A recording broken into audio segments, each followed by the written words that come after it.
मस्जिद में इमाम साहब तकरीर कर रहे थे कि लोगों अल्लाह सबको खिलाता है, यहाँ तक कि ज़मीन के नीचे कीड़े मकोड़ों को भी मेरा अल्लाह खिलाता है, पत्थर में जो कीड़ा है अल्लाह उसको भी खिलाता है। एक नौजवान खड़ा हुआ, वो बोला कि हजरत रुकिए रुकिए। बोला बोलो। बोला कि आपने कहा कि अल्लाह सबको खिलाता है, ये तो ठीक है, अल्लाह खिलेवे करता है, लेकिन जो नहीं खाए उसको कैसे खिलाएगा? बोला अल्लाह उसको भी खिलाएगा। बोला नहीं हमें नहीं खाओ, देखिए अल्लाह किरण खिलाओ हमरा। बोला जो घर आया हड़ताल, खाना नहीं खाएंगे, माँ परेशान हो गए, ए बेटा खाना खा लो, बेटा खाना खा लो, नहीं खाएगा दुबला हो जाएगा, पतला हो जाएगा, ए बेटा खाना खा ले। दोपहर का खाना छोड़ दिया, रात का खाना छोड़ दिया, सुबह ही माँ परेशान हो गई, ए बेटा बुधवा खाना के ले बेटा, अरे गाल पिच खींच तू बेटा, बिहार की रंग है तू। माँ परेशान हो गई, मेरे कलेजे का टुकड़ा, मेरा बेटा खाना खा ले। बेटा बोला कि नहीं अम्मी हम खाना नहीं खाएंगे। अब देखें हमको अल्लाह कैसे खिलाता है। बेटा सोचा घर में रहेंगे ना माँ परेशान करेगी। ओ बाद हम झीले एक जंगल, बोला जंगल चलो जो वहाँ को हमरा परेशान नहीं करता, देखिए अल्लाह हमरा वहाँ की रंग खिलावी। जंगल चला गया, माँ बेहतरीन पुलाव बनाई, गोश्त बनाई, थाल में सजा कर जंगल लेकर चली गई। ए बेटा खा ले। बेटा बोला कि ते परेशान मत हो, ते घर जो हम नहीं खाओ। माँ खाना रख दी कि भूख लगेगी खा लेगा। माँ घर चली आई। ये नौजवान सोचा खाने के पास रहेंगे ना तो खाने को जी चाहेगा। जंगल का इस कोना में खाना छोड़ दिया, उस कोना में जाके सो गया। अच्छा कुछ डाकू लोग डकैती करने के लिए कहीं पर जब जाता था तो मशवरा करने के लिए उसी जंगल में आता था। तो 15-20 डाकू जंगल में घुसा तो देखा कि बेहतरीन खाना, पुलाव, गोश्त, आदमी कोई नहीं। तो एक डाकू खाना चाहा तो डाकू का सरदार बोला हरगिज नहीं, खाने में हाथ मत लगाना, हो ना हो इस खाने में जहर होगा। ये हम लोगों को मारने के लिए कोई प्लान बनाया है, जंगल में ढूंढो कोई ना कोई होगा। ढूंढ के वहाँ सुत लो जी लो, पकड़ के कालर, बोल चलो वहाँ सरदार बुला रहा है। सरदार बोला कि ये खाना किसका है? बोला कि मेरा है। बोला खाया कहे नहीं? बोला नहीं हम नहीं खाएंगे। बोला नहीं खाएगा, अच्छा इसको 50 जूता मारो। ये खाना नहीं खाई जी कर मतलब जी खाना में जहर जी, 50 जूता मार कर खाली चानी में मार। अच्छा अभी 50 नहीं पूरा हुआ था, 25 से पूरा हुआ था। हाथ जोड़ के खड़ा हो गया, बोला चानी गरम भाग लो, हम खाना खाओ। बोला खो। खाना खाया, 80 की स्पीड से मस्जिद की तरफ भागा। बोला इमाम साहब आप तो ये बात बोले थे कि अल्लाह सबको खिलाता है, लेकिन ते ही नहीं बोल रहा कि अल्लाह जे ने खाई अल्लाह ओकरा जूता मारी मारी खिलावे। पसीना हेड भाग वो मेरा रब है, वो मेरा अल्लाह है जिसके कब्जे में हम सबकी जान है। और कुर्बान जाओ मुसलमानों, नौजवानों, 3 लोग जन्नत में नहीं जाएंगे, 3 लोग जन्नत में नहीं जाएंगे, 3 लोग जन्नत में नहीं जाएंगे। पहला वो शख्स धोखेबाज जन्नत में नहीं जाएगा। मिशकात शरीफ की हदीस है, हजरत अबू बकर सिद्दीक रदी अल्लाह तआला अन्हु रावी हैं, रिवायत फरमाते हैं कि आमिना के लाल ने इरशाद फरमाया अबू बकर 3 लोग जन्नत में नहीं जाएंगे। पहला धोखा देने वाला जन्नत में नहीं जाएगा, दूसरा बखील जन्नत में नहीं जाएगा। कि बखील जाने ना अपनारा, अरे बखील जाने जाएगी नहीं जाने जाए तो खुलासा कर दीजिए। सुना बखील 4 क्वालिटी, क्या क्वालिटी है गिनती कीजिए। बखील कितना हुआ? अरे बोलो ना भाई, कंजर, कंजूस, मक्खी चूस, ये सबसे लो क्वालिटी है। मजहब इस्लाम में बखीली की कहीं कोई गुंजाइश नहीं है, नहीं। पूरे कुरान में अल्लाह ने 80 जगह माल खर्च करने का हुक्म दिया, 80 जगह। पूरे कुरान में अल्लाह कहता है 30 पारे में अल्लाह ने ऐलान किया, ओ मेरे बंदो, ओ लोगो, ओ मोमिनो, ओ मेरे रास्ते में खर्च करो, दीन के कामों में खर्च करो, नेक कामों में खर्च करो। तुम खर्च करते रहोगे, हम तुम्हें देते रहेंगे। अगर तुम रोक लोगे तो हम भी रोक लेंगे। तो खर्चा करने में फायदा है कि रोकने में फायदा है? बोलो भाई। अल्लाह ने 80 जगह कहा माल खर्च करो, माल खर्च करो, माल खर्च करो। आई बोली जी जमा करो, जमा करो, जमा करो। कफन में जेब है? अरे बोलो भाई, कफन में जेब है? कब्र में अलमारी है? वने झिकी भी बना ली।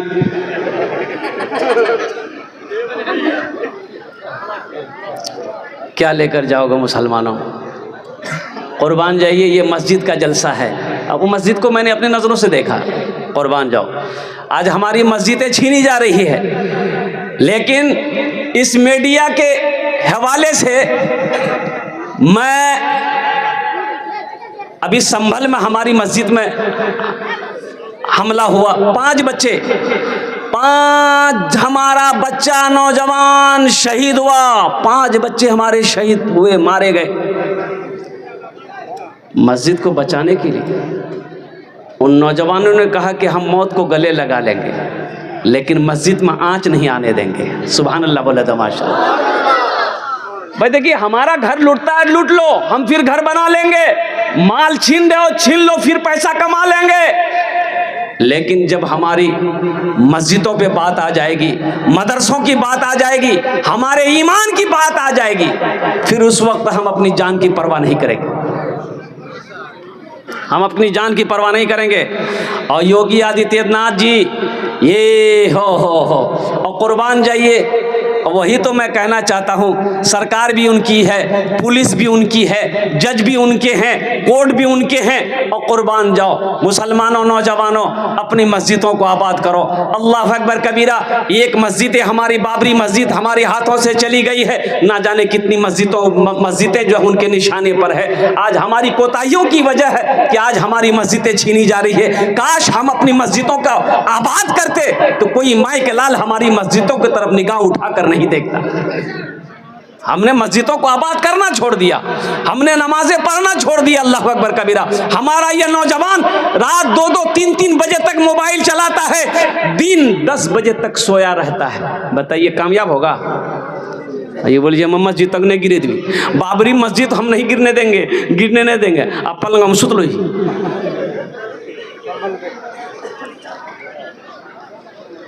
तो उसके लिए हम तो यही कहेंगे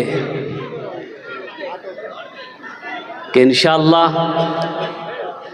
मुसलमान सुबह क़यामत तक इंशाअल्लाह मुसलमान मस्जिदें बनाता रहेगा। इसलिए कि एक मछली जैसे पानी के बगैर जिंदा नहीं रह सकती है, उसी तरीके से एक मुसलमान मस्जिद और मदरसे के बगैर जिंदा नहीं रह सकता। हमारी मस्जिदें हैं, हमारे मदरसे हैं, हमारे खानकाह हैं, तो हम हैं। हमारी मस्जिदें नहीं होंगी, हमारे मदरसे नहीं होंगे, हमारे खानकाह अगर नहीं होंगे तो फिर हमारा रहना ही बेकार है। यही ईमान मेरा है, बोलो बोलो मुसलमानों। यही ईमान मेरा है, बोलो बोलो मुसलमानों। बोलो बोलो यही ईमान मेरा है, बोलो बोलो मुसलमानों। शेर सुनना। मूसा है हम फिरौन को सजदा न करेंगे। मूसा है हम फिरौन को सजदा न करेंगे। हम हैं खलील आग की परवाह न करेंगे। हम हैं खलील आग की परवाह न करेंगे।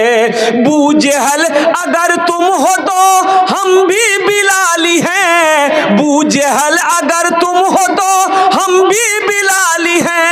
मर जाएंगे ईमान का सौदा न करेंगे। यही ईमान मेरा है, बोलो बोलो मुसलमानों। इंशाअल्लाह हमारी मस्जिद कल भी थी, इंशाअल्लाह हमारी मस्जिद आज भी है, इंशाअल्लाह सुबह क़यामत तक हमारी मस्जिद बाकी रहेगी इंशाअल्लाह। हाथ उठाएं, इंशाअल्लाह मस्जिद हमारी बाकी रहेगी। अल्हम्दुलिल्लाह सुम्मा अल्हम्दुलिल्लाह। मौअज़्ज़ज़ सामईन किराम, तो मैं ये कहना चाह रहा था, जिस मस्जिद को मैं अपनी नज़रों से देख कर आया हूँ, अल्लाहु अकबर कबीरा वल्हम्दुलिल्लाहि कसीरा व सुबहानल्लाहि बुकरतम व असीला, बहुत सारे काम अभी बाकी है। तो मस्जिद कौन बनाएगा? कौन बनाएगा? बोलो भाई, अरे बोलो, हम बनाएंगे, हम लोग बनाएंगे। हाँ इंशाअल्लाह, बोलिए हम लोग बनाएंगे, मोदी जी नहीं बनाएगा। एक बार ये देखिएगा, योगी बाबू तो और नहीं बनाएगा। मस्जिद हमारी है, मस्जिद हम बनाएंगे, मदरसे हमारे हैं, मदरसे हम बनाएंगे, खानकाहें मेरी है तो खानका हम बनाएंगे अल्हम्दुलिल्लाह सुम्मा अल्हम्दुलिल्लाह, जब तक सांसें चलती रहेगी। अल्लाह अकबर कबीरा, कुर्बान जाइए। ओहो, अल्लाह के रसूल जनाब मुहम्मदुर रसूलुल्लाह सल्लल्लाहु अलैहि वसल्लम हिजरत फरमा कर मक्का से मदीना गए। कहाँ गए? मक्का से मदीना। अच्छा, हम लोग मक्का मदीना बोलते हैं, ये मक्का और मदीना की दूरी कितनी है, फासला कितना है? तो मक्का ये है, मदीना वो है, दूरी कितनी है? दूरी कितनी है हम लोग बोलने के लिए बोल देते हैं मक्का मदीना, लेकिन सुनो 450 किलोमीटर की दूरी है। ये मक्का है, वो मदीना है। बस यूँ समझ लिए जैसे यहाँ मक्का है तो कलकत्ता मदीना है। अल्लाह अकबर कबीर, अल्लाह के रसूल हिजरत फरमा कर मदीना पहुंचे तो जानते हो अपने घर की फिक्र नहीं है। सहाबाए कराम ने पूछा, या रसूल अल्लाह सल्लल्लाहु अलैहि वसल्लम, कुछ सोच रहे कोई ख़ास बात? तो अल्लाह के रसूल इरशाद फरमाते, मेरे सहाबियों, काश मदीने में एक अल्लाह का घर होता, एक मस्जिद होती। हालांकि हिजरत फरमा कर जब मदीना पहुंचे तो रास्ते में आपने क़याम किया, एक मस्जिद की बुनियाद रखी, मस्जिद कुबा। वो मदीना से 4 किलोमीटर की दूरी के फासले पर है। अच्छा, उस मस्जिद की भी फजीलत है, मस्जिद कुबा की। अल्लाह के रसूल ने इरशाद फरमाया, जो मदीना से पैदल चलकर मस्जिद कुबा में 2 रकात नमाज पढ़ेगा, अल्लाह उसे एक उम्रे का सवाब अता फरमाएगा। सुभान अल्लाह, बोलो माशाअल्लाह। एक उम्रे का सवाब अता फरमाएगा। पैदल मदीना से मस्जिद कुबा आएगा, 4-4.5 किलोमीटर का फासला है। अल्हम्दुलिल्लाह सुम्मा अल्हम्दुलिल्लाह। हाजी लोग जो हज करने जाते हैं, अल्हम्दुलिल्लाह, जिसको अल्लाह तौफीक देता है, तो मस्जिद कुबा पैदल चलते हैं। अब पैदल चलते हुए खजूरों की बागों को देखते हुए लोग खजूरें खाते हुए वो मंजिल तक पहुंच जाते हैं। अल्हम्दुलिल्लाह सुम्मा अल्हम्दुलिल्लाह। तो मैं ये कह रहा था कि सहाबा ने कहा कि या रसूल अल्लाह, आप हुक्म दें, हम लोग मस्जिद बनाएंगे। ये उस वक्त मुसलमान अभी हिजरत फरमा कर मदीना पहुंचे थे, माल मक्का में छोड़कर गए थे, घर मक्का में छोड़कर गए थे, जमीन मक्का में छोड़कर गए थे, सोना मक्का में छोड़कर गए थे, चांदी मक्का में छोड़कर गए थे, खाली हाथ गए थे सहाबा। कुर्बान जाओ, अल्लाह अकबर कबीरा। लेकिन सहाबाए कराम के हौसले को सलाम है। उन्होंने कहा, या रसूल अल्लाह, हम खाली हैं तो क्या हुआ, मस्जिद बनाएंगे हम लोग, आप हुक्म दें, मस्जिद बनेगी। अल्लाह के रसूल ने इरशाद फरमाया, ये ज़मीन खाली है, पता करो किसकी ज़मीन है। तो पता किया गया, 2 यतीम बच्चों की ज़मीन है, बाप नहीं है, इंतकाल कर गया, चचा है। तो अल्लाह के रसूल ने इरशाद फरमाया, चचा को भी बुलाओ, उन दोनों यतीम बच्चों को भी बुलाओ। बुलाया गया, आया। तो अल्लाह के रसूल सल्लल्लाहु अलैहि वसल्लम ने इरशाद फरमाया, ये ज़मीन तुम्हारी है? कहा कि या रसूलल्लाह मेरी है। कहा कि बेचोगे? कहा कि क्या करेंगे आप? तो अल्लाह के महबूब ने इरशाद फरमाया, इस ज़मीन पर हम अल्लाह का घर बनाएंगे। सुभान अल्लाह बोला था।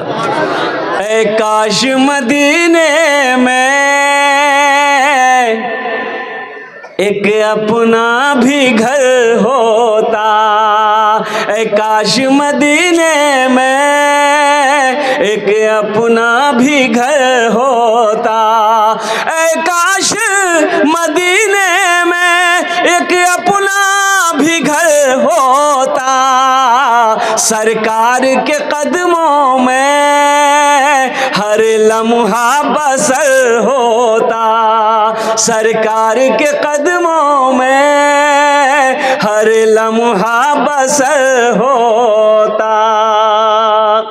जमीन वाले ने कहा, या रसूल अल्लाह, ये जमीन आप मस्जिद बनाएंगे तो मस्जिद बनाइए। अल्लाह के हबीब ने इरशाद फरमाया, नहीं, फ्री में ज़मीन नहीं लेंगे, ये 2 यतीम बच्चों की ज़मीन है, ये नाबालिग है, कीमत तय पाई, वो ज़मीन वाला राज़ी हो गया, कुर्बान जाइए। तो मजमे में से एक सहाबी खड़े हुए, तमाम सहाबा बैठे हुए थे, मजमे में एक सहाबी खड़े हुए कि या रसूल अल्लाह, ये जो ज़मीन की कीमत तय हुई है इसको अकेले मैं अदा करूँगा। सुभान अल्लाह, बोला था माशा अल्लाह। अकेले मैं अदा करूँगा। वो कौन खुश नसीब सहाबी